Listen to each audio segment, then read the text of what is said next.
Now we're going to talk about using a difference mat as a substitute for rotoscoping. Difference matting is basically using a clean plate to tell After Effects what to key out. So in this example here we've got a clean plate, and what happens is some goons with some machine guns get up over the hill and run down. So what we need to tell After Effects is use this clean plate as a reference. Just take a photo here. And when you get to a shot like this, the only difference between the two shots, which I'll just show you here, as you can see, the only difference is the henchman and some rogue leaves that are blowing in the wind. But that should hopefully be enough to tell After Effects that, hey, this is what I want to keep, and just discard everything else. So to do that, we have to make two layers, and the second layer has to have a freeze frame where the whole plate is clean. So as you can see, we can't see the henchman. This is a good time to freeze frame. So we'll come up here and type in difference mat. So what you first have to do is set the difference layer. We don't want it to be differencing nothing. We want it to be differencing the clean time remapped image. So as you can see, the only thing different between those two were the henchmen and some moving leaves. Now it's kind of eaten away at our henchmen, so we'll need to turn the matching tolerance down. Okay, so what we need to do now is we can't go much lower or else we'll generate all of this, but we can't go too much higher or else it'll start eating away at our henchmen. So what you do is you add a matte choker, and this is a pretty default setting, except what I've done is I've gotten the choke, and which is normally default to here, and I've gone into the negative. See how we've got a hole here? We need to go into the negative to fill that hole. Okay? So once all the holes are filled, then we add a second choker, and what this choker does is it chokes further back even more. So if we use a choke of negative 127 and a choke of minus 7 on top of that, that's like 134. I'm so bad at maths. That's negative 134. So we'll make sure that we've filled every hole. Remember, you can't use exact values as me. Every shot will be different, which is unfortunate. I've been tweaking these values for like half an hour. That's why I didn't want to have to try and remake them. And then what we notice here is we've got lots of grass that we want to get rid of. So what we do, well, what I said to myself is, look, the grass is green. This could just be a giant green screen. So I've used color key of that color, which is somewhere around here, and 17. We'll see what that does. That gets rid of quite a bit of the grass. And I've used another one, tolerance of 17, with just a slightly different color. And then I've used a third matte choker, which I'll turn on now just to show you what it's doing. And this one is a really soft choke, like geometric softness 15 is a lot. And as you can see, that you can just see that it's really cleaning up the edges. I mean, this might not look so good, but when you turn on the layer below, it looks okay. And the thing is, we don't actually see these henchmen really until they get up to here, because there's so many ranks of them. These guys will actually be covered by other henchmen in the final shot. So what we're trying to do is make it look good when they're here, right at the front. And because there's a lot more pixels between when they're here and when they're back here, it does look a lot cleaner, and that's what we want. But as you may notice, we have to obviously clean up all this junk here, and to do that we'll just be using a simple mask, and which we'll draw with the rectangular mask tool, and you want to keep this mask tight. So draw it around here, go to the mask settings, mask path, and what I do is I just draw, or I make changes to the mask every few seconds. I don't worry about changing it every second. And as you'll see, like when you move the mask, it has these odd artifacts, but they're not actually there. Just After Effects having nightmares. So So we'll just keep drawing this. And as you can see, I'm using a green mask because I like green. Now, one of the henchmen decided to run off the screen, but that's okay. And the only thing we're really getting rid of is, we're trying to get rid of these things, because in some shots, those artifacts here will be so close that you'll have to paint them out in Photoshop, which I'll show you how to do in a moment. But this one's pretty good. And the quality of the shot is really dependent on how close this shot here is to the shot behind it. So the light in this shot, in the 25 seconds that this shot was taken, didn't really change much, and there aren't very harsh shadows, so this made for a good difference matte. If we had the light change, or a car drive by, or just some guy walking his dog, then it wouldn't work. And also, the higher resolution the camera, the much better the result will be. So this was high definition, and as you can see, it looks okay. But if we had a Red Epic camera and we were on 28,000 by 9,000, I mean, you know, how clean do you think this difference matte would have been? Anyway, that was wishful thinking. So what I'd like to do between, see, I've only made like 5 mask paths. Between the mask paths, I'd just like to check it up. So between keyframes, I'll have a look, I'll go in and I'll see that that's wrong. Have to change that. Cutting off Ashley's head. Going between the next one. That looks okay. This looks okay. Okay, that all looks good. So now we can render that off. What I'd like to do is go composition, add to render queue, and what we're going to do is we're going to clean it up in Photoshop frame by frame. Now, not every shot you'll need to do this in, but only the ones where, you know, it needs cleaning up. So this particular shot probably doesn't need to, but I'm just going to show you how to, just in case you need to clean it up. So save it as a PNG sequence with the RGB and the alpha channel included. Hit OK and save it as an image sequence wherever. Okay, in Photoshop, hit File, Open, and we're going to go to our images. Hit on press the first one, and then hit Image Sequence. As you can see, there's a lot of photos, and this is very important. Mine was filmed on 7D, so 24.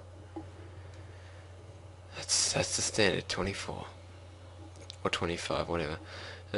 Now, if this didn't come up, you have to go Window, Animation Timeline, wherever it is, Animation.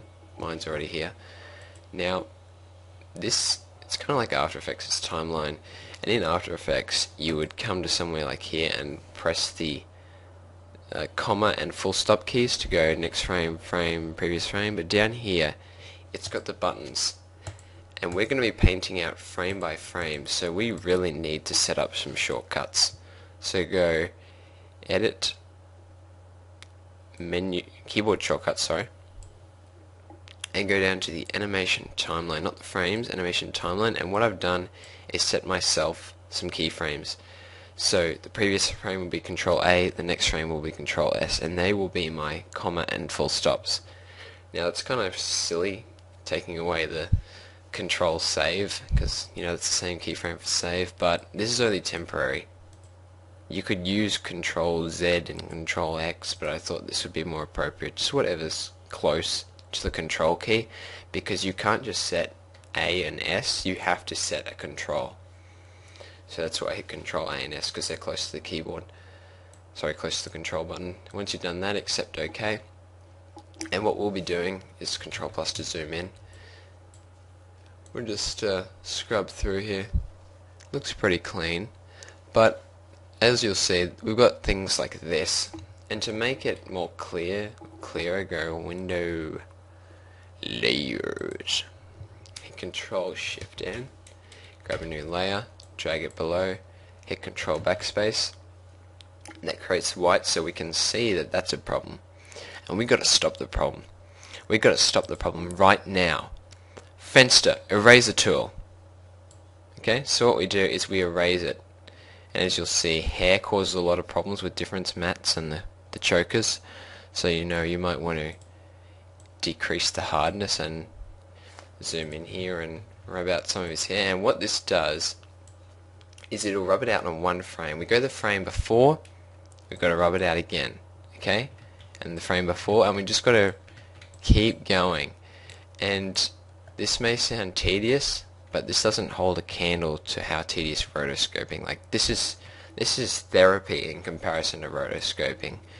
In rotoscoping you have to concentrate. This one I feel like I'm painting. I'm having a good time. So I'm just going to go through in fast motion and show you guys about a few minutes of what this involves.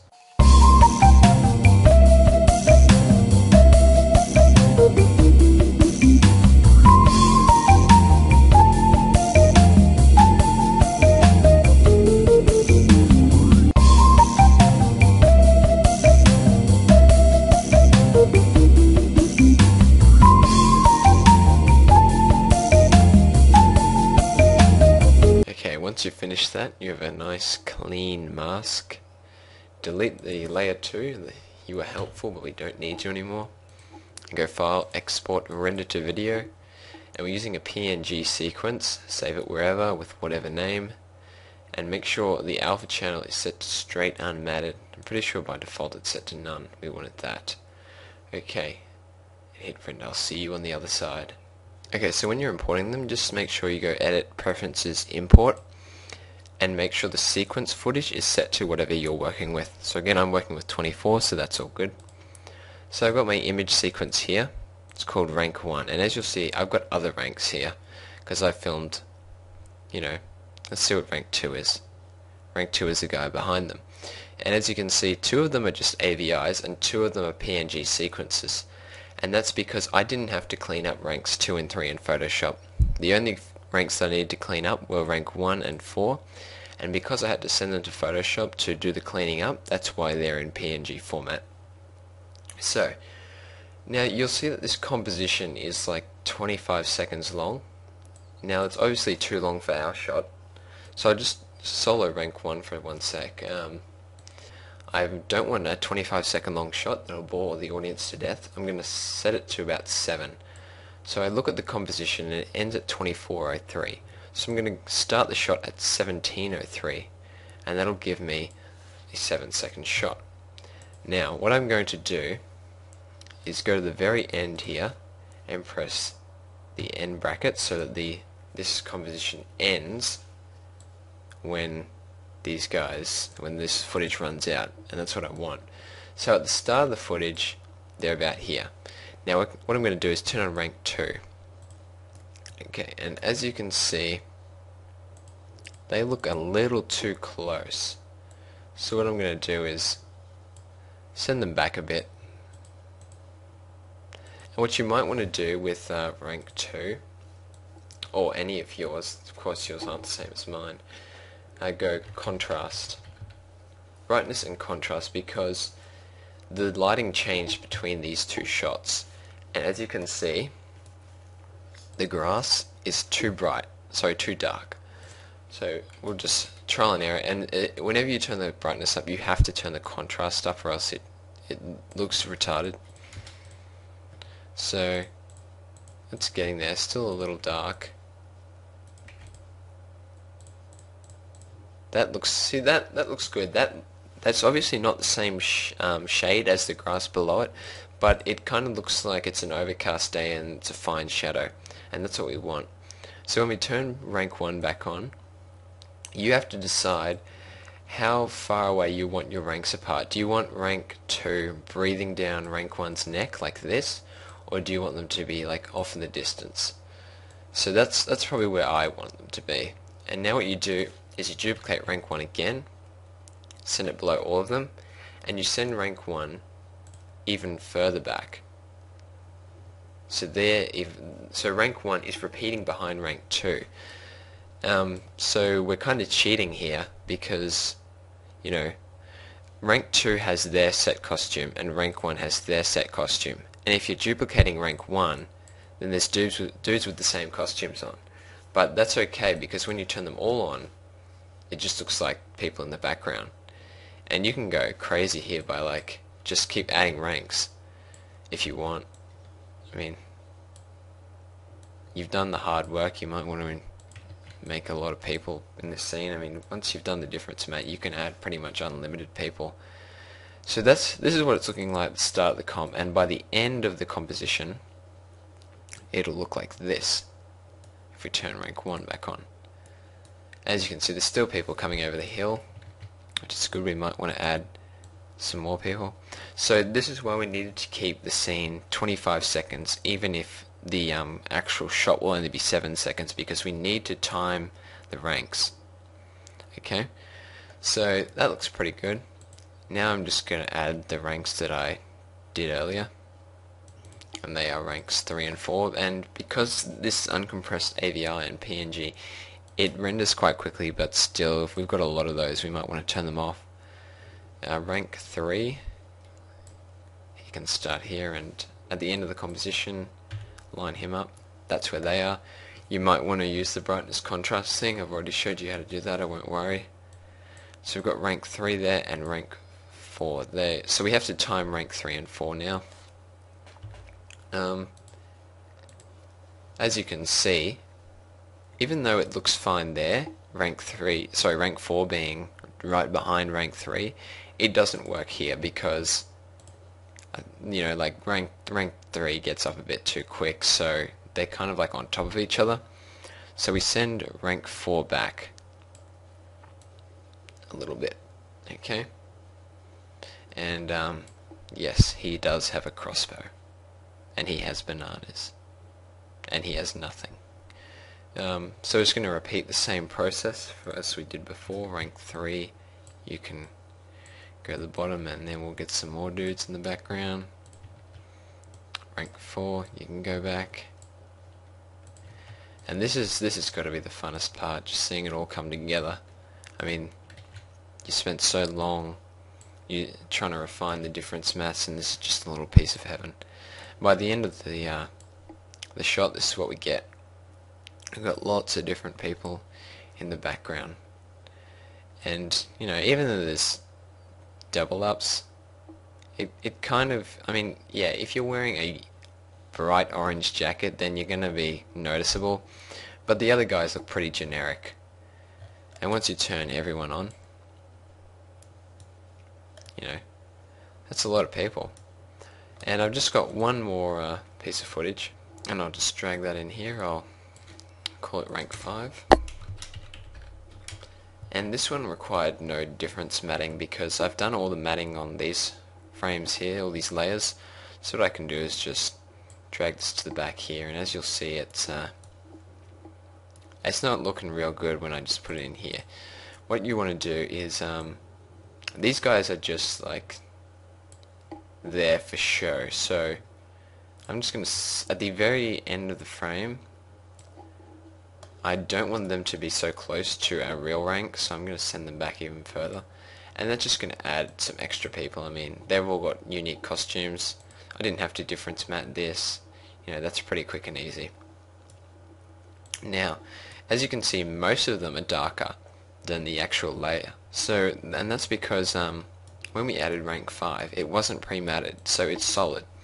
So we've replaced our background with rank 5. So add a brightness and contrast to rank 5. Set it to maybe -25. That looks pretty good. And you know how I said if you change one, you've got to change the other? You don't have to when you go into the negatives, because otherwise, you know, it looks more realistic going -25, but I'm really not a fan of uncontrasted images, and it looks pretty overcast. So I'll go -10. Now I'm just going to add one more element, and this is going to be using the basic masking technique.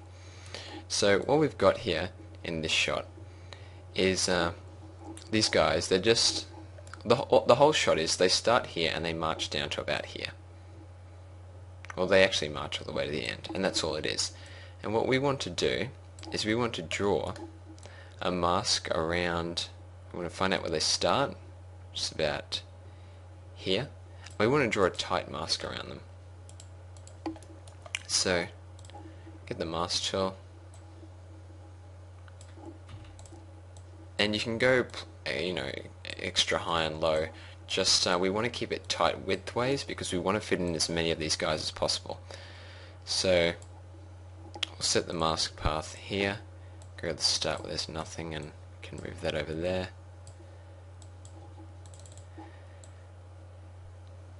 And just checking that it doesn't cut off the guy with the gun. And we want to just set keyframes every few seconds so that it doesn't, we're not keyframing every frame, we're just doing rough ones and letting the keyframe do the work. And we want to keep it tight, remember that. I think there's 5 people in this rank, so once the 5th person comes out, then we'll seal off the mask behind him. Yeah, I'm not sure, I think that's the last guy there. Yep, that's 5. So we'll seal off the mask behind him. Make sure you have plenty of room on the top and bottom. And just checking between frames that looks good. Yep, that's good. Okay, now we shall continue. And we want to draw this mask all the way until they reach the end. So this isn't really simple masking, drawing one mask and forgetting about it, but it's not rotoscoping. Well, it kind of is, but it's extremely basic. It's like a hybrid of the two. So it doesn't take too long, and this is just going to add some extra dudes in the background. You won't really see them, but every extra soldier that's there just adds a little bit to the overall finished piece.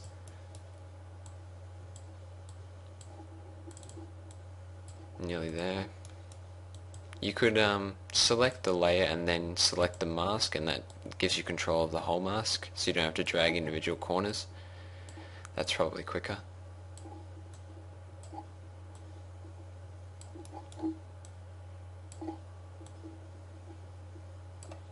But again, if they separate, you'll have to extend it.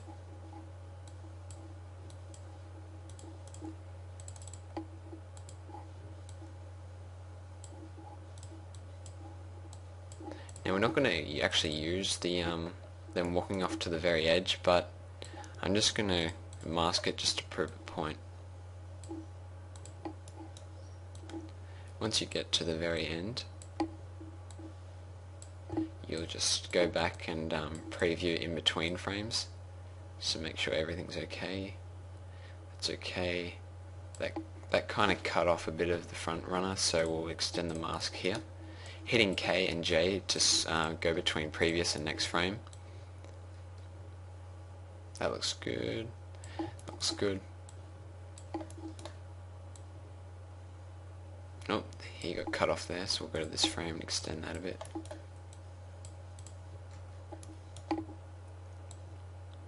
He got cut off completely there.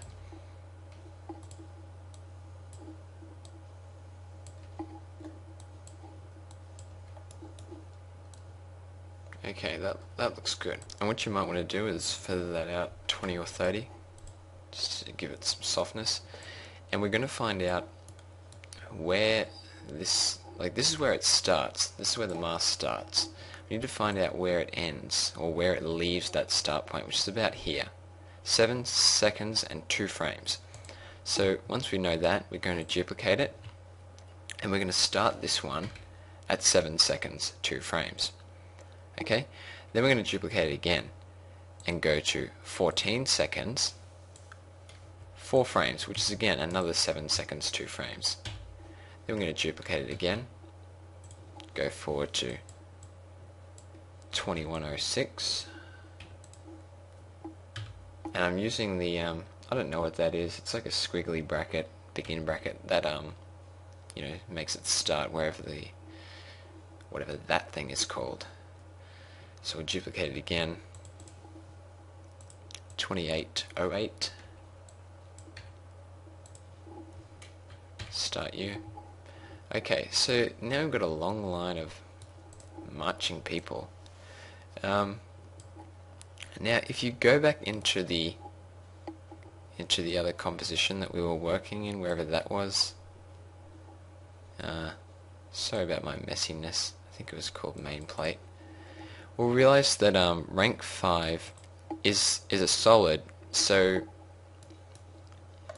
we're not going to be able to you know, we don't have the alpha behind them, so we can't have these dudes marching behind plate 5. So I want this composition to end about here, so that by the time these dudes get here, they're not walking behind rank 5. Rank 5 ends just in front of that tree. Okay, so we'll start the composition here. So end means end, we'll end it there. And that's 24:19. And we'll just go to 17:19, which means 7 seconds. And that's where our composition is going to start. And they're just going to march on over there. And we can trim comp to work area if we want. And what you can do is you can just copy these into the main plate and make sure they're at the bottom but on top of rank 5. But as you'll see, they're not, well, you can move them over here, but the problem if you don't pre-render it is that it takes much longer to preview in here. If you pre-render it, the After Effects is going to have a much easier time reading uncompressed AVI than uncompressed MOVs with feathers and masks. So we'll save this, add it to the render queue, just delete this previous entry.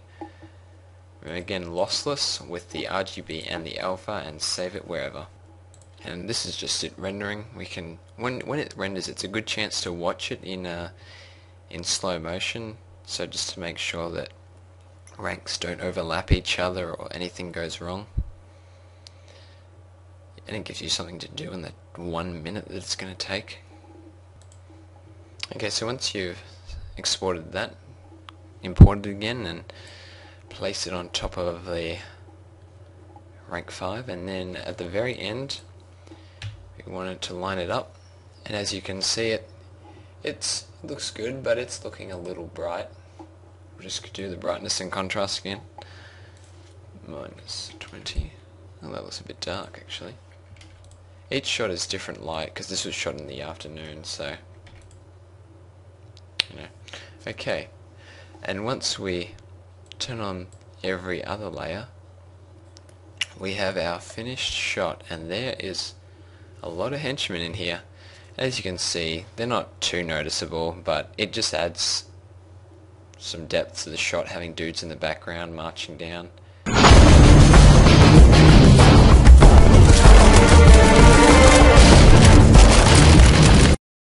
So that's about it for difference matting. It's a really great technique. I would much prefer it to rotoscoping in student films and just amateur short films. When you combine it with simple masking, you can create some pretty awesome results, and it doesn't take too long.